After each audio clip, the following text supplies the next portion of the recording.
Hello and welcome back to my channel. My name is Ness and I like to talk about books. Today, I cannot believe it's March. I'm going to be doing my March TBR. I am setting my goal relatively low for March because I started February so strong. I had so much to read on my TBR. I read 3 books in the first week and then I fell into one of the worst reading slumps I've ever fallen into. So I've got 5 books on my TBR. I do still have to finish one from February and I'm currently reading The Crown of Gilded Bones. When I say reading, here skim read, because me and that book are having some problems. But there's 5 books here that I'm really excited to talk about. Give you a little preview. If you know, you know. So the first book that I'm going to be talking about is House of Sky and Breath. In my February TBR, I completely forgot that this was being published. And had I remembered, I would have said that I was planning a reread of House of Earth and Blood, and I would be starting this one. I actually fell into my reading slump while I was reading this, so I have actually started this book. I'm about 180 pages in. Caitlin, my friend, kindly provided a copy of a Kindle version because my actual printed copy didn't come for like a week after publication, and I think that was just like miffed me as well. I'm having mixed thoughts about House of Sky and Breath. I am actually really enjoying it, but the plot is like taking me a little while to understand and get my head around. I've seen really mixed opinions on this book. People either love it or hate it. I feel like I'm still gonna love it. Bryce is still one of my favourite main characters of all time, but there's a few little things in this book where I'm like, ugh. And it's mainly down to the new trope that they've introduced, which not a fan. I will be having a reading vlog for this book out, which will be spoiler and spoiler free. So if you are interested to see what my thoughts are about this book, you can either see a little summary in my March wrap up or you can watch the reading vlog. And I'm hopefully gonna have my book 3 predictions out sometime this month too. Highly awaited sequel to one of my favourite books of all time, and it's not going the way that I thought it was going to be. When I got book 1, I totally devoured it, but this is a struggle. So after finishing The Crown of Gilded Bones, which I should be finishing tonight, and then finishing House of Sky and Breath, I want to move on to 4 other books which will be new for me this month. And the first one I'm going to talk about is a novella, and I feel like I need a novella at this point. House of Sky and Breath is a big book, Crown of Gilded Bones is a big book, and I'm coming out of a reading slump, so I just want something quick, fun and easy to read. I only heard of this book on the back of my best friend Rebecca from Rebecca Reads buying it, and because then Illumicrate announced that it was going to be the inspiration for one of the fandom items in the coming months box, I believe. It's by the same publisher as Every Heart a Doorway, which gives me a lot of hope because I'm really enjoying that series. But this one, where that one is fantasy, this one is sci-fi. I don't know too much about this because I don't actually want to know too much about it. It's a short story and I went into Every Heart a Doorway not knowing too much, and I felt like that was the best way because then I didn't have expectations. All I know about this is that it's super futuristic. All I know about this is that it features a robot which is a security robot, and it hacks itself and becomes self-aware and starts like questioning the meaning of life. One of the like quotes on the back is, "Meet your favorite depressed AI since Marvin." Oh. Excited to dip my feet into the Murderbot Diaries, but I did do something which I said I wouldn't do, and I did buy book 2 and 3 in the series, even though I haven't read book 1. But that was because I saw them on Vinted for £4. What a bargain. They've arrived, they're beautiful, they're in like absolutely pristine condition. I have a Vinted haul to do. I've realised that books on Vinted are a lot cheaper than Depop.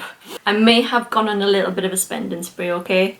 I'm helping the economy, I'm helping the good people that need to fund more books for themselves. The last 3 books I'm gonna talk about as one project because I've been meaning to do this for like nearly a year now, and I'm going to be reading the Sapphic trifecta. I have all 3 in Illumicrate editions. They are absolutely beautiful together, and I've wanted these books for such a long time, and it surprises me that I've just not got around to reading any of them yet. But I wanted to read them together as a project so that I could do a reading vlog. Honestly, I feel like I've put it off because I just don't know which one to read first. So if anyone has a recommended reading order for me, please let me know. I forgot to do star ratings again. What? I do star ratings in every single video so that I can talk about like my predictions and just add a little extra element to this video, and I forgot to do it. House of Sky and Breath, currently predicting that might be a 4.5 star read. Murderbot series, I'm actually really unsure. I'm not as into sci-fi as I am with fantasy, so I'm thinking this might be a 4 out of 5 star read, whereas Every Heart Door was 5 out of 5. It'll depend on how well it's written, I guess, and how much they can actually squeeze into such a short time. So the first picked up random book I'm going to talk about from the Sapphic trifecta is She Who Became the Sun, and this is definitely one of my favourite Illumicrate editions of all time. This is an absolutely stunning edition, and Illumicrate done so much custom work to this novel. All of these books are adult fantasy, and they're all first in either a duology or a trilogy. She Who Became the Sun is a historical fantasy, and it is a retelling of the rise of the Ming dynasty's first emperor in 14th century China. The story starts off with a girl who is in a poverty-stricken village, and her brother is destined for greatness. However, when her brother dies during an attack, she assumes her brother's identity and goes to live in a monastery. While she's living at the monastery, she keeps up her brother's male identity, and she's training there. The monastery is destroyed, and she's cast out into a war-torn environment, and she sets off on a quest to achieve her brother's greatness for herself. This one is currently sitting in the middle of the pack on Goodreads. The Jasmine Throne is sitting at about a 4.2. This is sitting at about a 4. This one, The Unbroken, is sitting at a 3.7. So people are enjoying this one slightly more, which surprises me. I kind of thought that The Unbroken was going to be the one that had the highest ratings, but for me, I'm going to say that all of these books are 4 out of 5 star predictions for me. I just genuinely don't know which one I'm going to enjoy the most, because they all sound books like right up my street. The next one is The Jasmine Throne, and I believe this is the only one that isn't a debut novel. This is by the author Tasha Suri. This one is a fantasy with magic that is inspired by historical India. There are 2 main characters in this novel, and one is a princess that has been cast out by her brother and is living at a temple complex, which was once the source of an ancient power. The other main character is her maidservant. On the back, Alex E. Harrow describes this as it being about resistance and power, histories, political, heroes who must become monsters to survive. As the one with the highest ratings on Goodreads, I'm excited for this one. I think I might read this one last.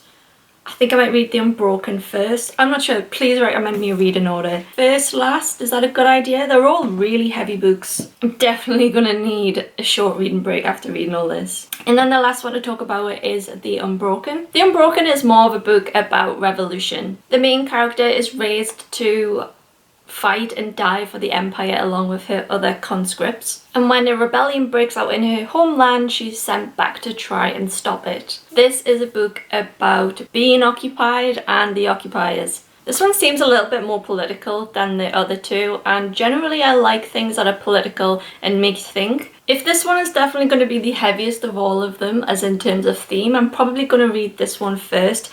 But I don't know, please recommend me. What order do you think that I should read these in? And if you have read them, please let me know which one that you like the most. I'm excited to finally get around to reading these as a little project, and I'm excited to film my reading vlog to go with it. I know that Tasha Suri is a fantastic author, so I think I'm really going to enjoy that one, but I don't know, my favourite, I'm just going to guess my favourite might be She Who Became the Sun, because that's just more of what I've enjoyed in books that I know. So that is my reading month for March. Just a little overview of what I'm going to be reading, show you some of the reading vlogs and projects that I've got coming this month. If you have read any of these books, please let me know what you think of them, and I'm looking forward to seeing you in my next video and in these reading vlogs as well. Thank you for watching. I'll see you soon. Bye!